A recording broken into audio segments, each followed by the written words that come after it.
Internet, bonjour Internet. Aujourd'hui, dans cette vidéo, je vais vous présenter un autre livre que j'ai publié sur Amazon sur comment apprendre l'hébreu en 30 jours. L'hébreu moderne, je précise, les ressources que je donne sont par rapport à l'hébreu moderne. Alors avant toute chose, parce qu'au moment où j'avais publié, il y a encore la date de publication, c'était le 8 juillet 2023, donc forcément c'était avant le 7 octobre 2023.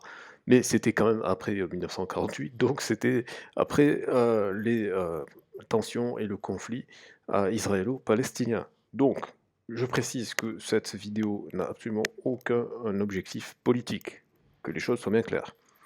Je précise également que moi je fais confiance aux instances internationales. Je ne suis pas politicien, je ne suis pas idéologue. Ici, cette vidéo est purement à titre informatif par rapport à des contenus linguistiques et non pas à des contenus politiques. Néanmoins, je suis contre toutes les formes de violence, évidemment, et contre tous les massacres, d'où qu'ils soient. Et surtout, bah, je sais compter, et donc je sais que malheureusement, les Palestiniens sont beaucoup plus tués que les Israéliens, mais je sais également que du côté israélien, parmi les citoyens, il y a énormément de gens qui sont contre ce gouvernement. Je fais la part des choses, je fais la nuance entre le gouvernement, les citoyens et les gens. Voilà. Et pareil, de l'autre côté, je suis tout à fait conscient que les Palestiniens ne sont pas tous des membres du Hamas et surtout que les enfants et les femmes qui sont tués ne sont clairement pas des combattants ou quoi que ce soit, et donc c'est totalement injuste. Et puis de toute façon, la Cour pénale internationale ou la Cour de justice internationale, enfin les instances internationales, sont en train de traiter de cette histoire. Donc je vous demanderai de ne surtout pas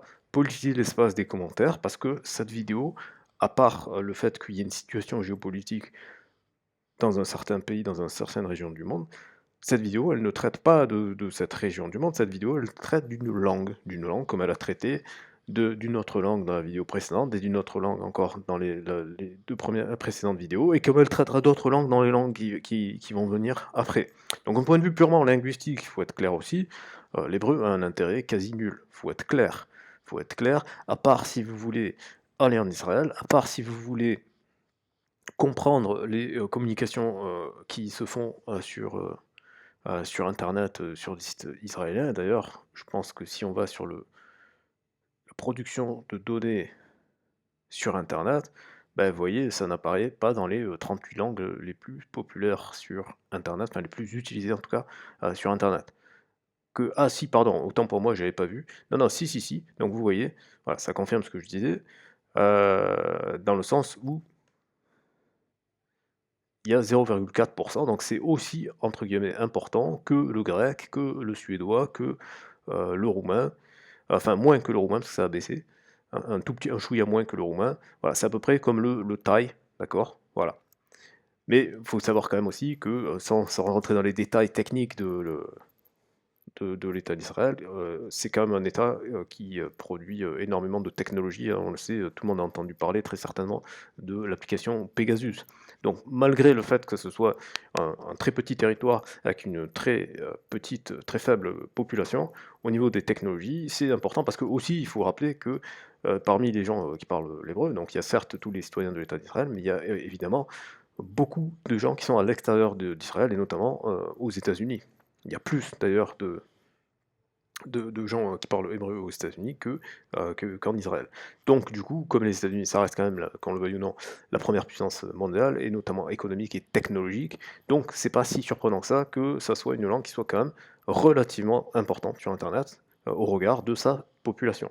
Voilà. Donc il y a cet intérêt-là. Moi je vous le dis très sincèrement, la raison pour laquelle je m'étais intéressé à cette langue, c'est parce que j'avais aussi appris l'arabe, et que ce sont des langues qui sont toutes les deux des langues sémitiques et qui sont donc proches, donc je les avais appris par pair. Voilà. C'était ça l'intérêt, et que l'hébreu moderne est quand même plus simple, en tout cas de mon point de vue, que l'arabe. Donc du coup, c'était une sorte de version plus simplifiée. D'autant que vous allez être surpris, si vous vous intéressez à cette langue, vous allez voir qu'au niveau de la phonologie, il y a des mots qui sont très très proches du français. Même il y a des mots où la phonologie est exactement la même. Alors la phonologie, pour ceux qui ne savent pas ce que c'est, la phonologie, c'est la sonorité des mots. D'accord? C'est-à-dire que par exemple, le mot aval existe littéralement en hébreu, mais il veut dire autre chose. Je me rappelle plus ce que ça veut dire, parce que ça fait longtemps que j'ai pas pratiqué, cette langue et donc j'ai un peu perdu, même beaucoup perdu, totalement perdu, je me rappelle que quelques trucs ou des trucs plus amusants. Si vous connaissez un petit peu le verlan, le mot «ken» existe en hébreu et il veut dire, «oui». Voilà, donc vous avez ce genre de petites blagues comme ça, où vous allez être surpris, où la sonorité du mot vous sera totalement familière, parce qu'elle est très, très proche, du français, mais par contre la signification sera radicalement différente. Après je vous parle pas de l'alphabet qui est c'est une autre paire de manches, mais néanmoins, si on fait toujours la comparaison avec l'arabe, c'est beaucoup plus simple que, l'arabe, heu, aussi au niveau, de l'alphabet. Donc c'est un bon couplage, c'est intéressant d'apprendre ces 2 langues en même temps pour voir qu'aussi qu'il y a énormément de similarités, même si je dirais entre guillemets, l'hébreu serait la version entre guillemets «simplifiée» de l'arabe. De la même manière que vous avez des similarités entre l'ukrainien et le russe pour parler, justement faire écho aux similarités linguistiques et aux similarités géopolitiques. Voilà, c'est tout pour cette vidéo. Donc comme d'habitude, si vous voulez vous procurer ce livre, bah, vous avez le lien dans la description, il est à 5 € ou alors si vous avez le bon Kindle, vous pourrez l'emprunter, gratuitement. Si vous m'envoyez la preuve, de l'achat, je vous enverrai la version, PDF. Pareil pour les mises à jour, même remarque que j'avais fait pour le portugais, mais qui est aussi valable pour le russe. Les mises à jour, il y en aura pas spécialement, enfin c'est pas prévu à l'ordre du jour, sauf si, les ressources que j'ai données dans le livre étaient, mises à jour, mais a priori la langue, elle, ne va pas bouger. Voilà.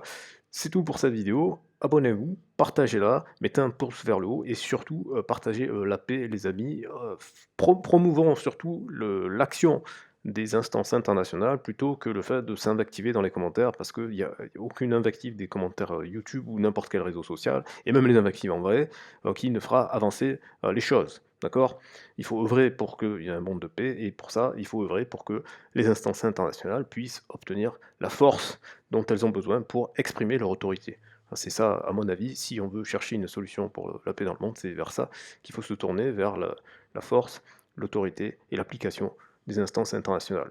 Paix sur Terre et à très bientôt pour une prochaine vidéo.